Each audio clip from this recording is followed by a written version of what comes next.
Peresmian topping off atau penanda penyelesaian bangunan pada sejumlah infrastruktur akan menjadi fokus pemerintah pada tahap berikutnya. Hal ini dilakukan sebagai upaya mendorong percepatan pembangunan ibu kota Nusantara.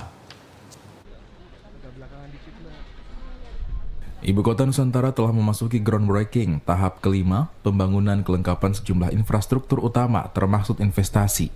Selanjutnya pemerintah akan berfokus pada tahap topping off atau proses penyelesaian pembangunan berbagai gedung yang ada di ibu kota Nusantara.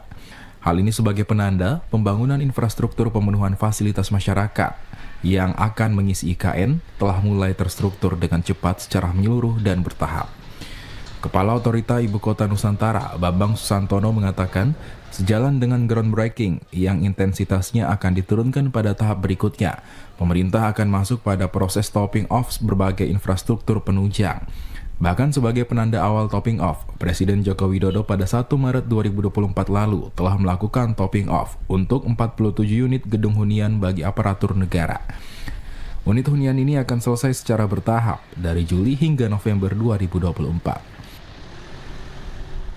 Kita akan mulai shifting dalam arti bahwa kita fokus benar, jadi groundbreaking mungkin agak turun, tapi kita akan mulai topping off. Kita ingin ada topping off, hari ini juga ada topping off ya tadi ya, dari rusun-rusun TNI, ASN dan Polri, dan nanti ke depannya kita pengen juga ada yang lain mulai topping off.